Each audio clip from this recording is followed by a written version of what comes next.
kedua dengan pokok bahasa hipotesis. Adapun pokok yang akan kita bahas di sini yang berkaitan dengan materi hipotesis, yaitu yang pertama definisi hipotesis, yang kedua fungsi hipotesis, yang ketiga perumusan hipotesis, yang keempat jenis-jenis hipotesis penelitian, dan yang kelima adalah uji hipotesis. Definisi hipotesis. Hipotesis yaitu jawaban yang bersifat sementara terhadap masalah yang diajukan dan jawaban itu masih akan diuji secara empirik kebenarannya. Jawaban yang diungkapkan dalam hipotesis masih didasarkan atas teori-teori yang relevan yang belum dilakukan sesuai pengujian terhadap data-data yang dikumpulkan. Dugaan sementara tentang suatu keadaan itu dapat berupa gambaran, perbedaan, hubungan, atau pengaruh. Manfaat hipotesis yang pertama, menjelaskan masalah penelitian. Yang kedua, menjelaskan variabel-variabel yang akan diuji. Yang ketiga, menentukan data-data yang diperlukan.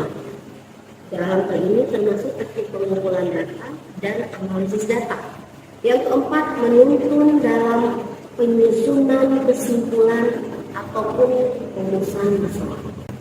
Contoh hipotesis, ada pengaruh yang signifikan, pemberian insentif, lingkungan kerja, dan kepemimpinan terhadap semangat kerja karyawan pada PT Hijau. Ciri-ciri hipotesis yang baik. Pertama, dinyatakan dalam kalimat yang tegas. Sebagai contoh, upah memiliki pengaruh yang berarti terhadap produktivitas karyawan. Ini sudah jelas. Contoh yang kedua, upah memiliki pengaruh yang kurang berarti terhadap produktivitas karyawan.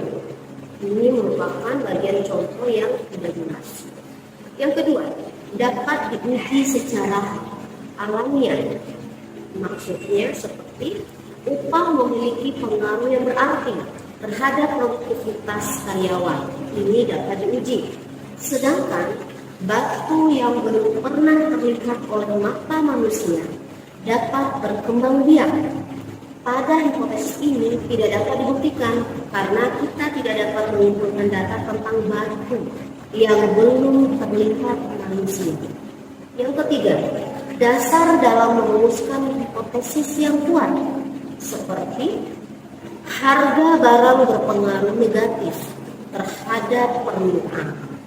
Ini memiliki dasar kuat, yaitu teori permintaan dan penawaran. Sedangkan uang saku memiliki pengaruh yang signifikan terhadap jam belajar mahasiswa. Ini tidak memiliki dasar yang kuat. Konsep dasar perumusan hipotesis diawali pertama, sumber masalah. Sumber masalah dapat berasal dari kehidupan sehari-hari dan teoritis.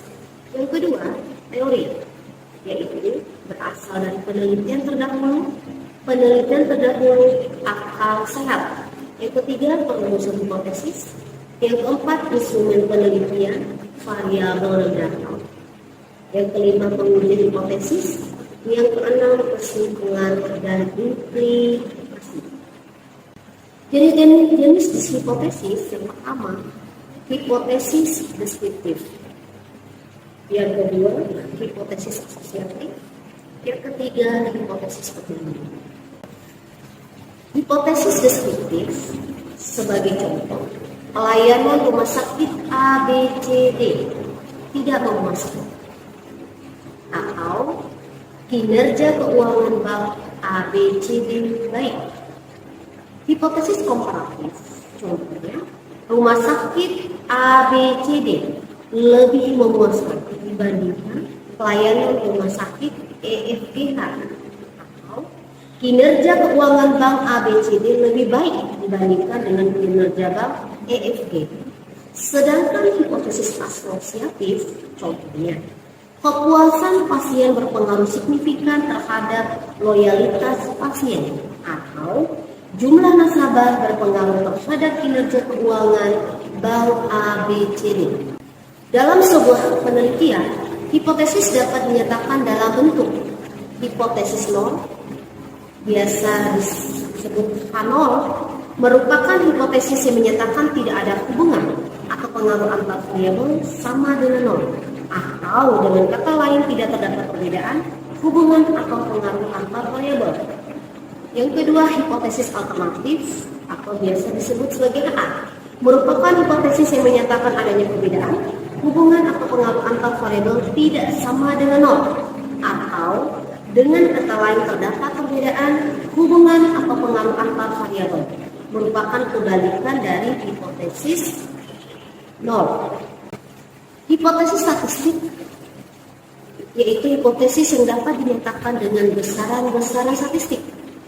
Bentuk rumusan hipotesis statistik yaitu H0, di mana hipotesis keadaan tak berbeda ataupun tak berhubungan, sedangkan HA, di mana hipotesis keadaan berbeda atau berhubungan. Hipotesis harus diuji untuk verifikasi tentang keadaan itu. Pengujian dapat dilakukan secara non statistik atau dengan statistik. Secara statistik menguji apakah dugaan tentang populasi itu benar atau begitu nyata. Uji hipotesis. Hal yang harus diperhatikan dalam uji hipotesis yang pertama, identifikasi hipotesis nol dan alternatif dan bagaimana mempresentasikannya dalam bentuk simbol. Yang kedua, tentukan taraf signifikan alfa, misal 1%, 5%, 10%, dan sebagainya. Yang ketiga, pilih uji statistik yang sesuai parametrik, uji T, uji F, uji Z atau non-parametrik, dan ditentukan wilayah kritis. Yang keempat, identifikasi nilai kritis berdasarkan level signifikansi. Yang kelima, menarik kesimpulan mengenai klaim hipotesis.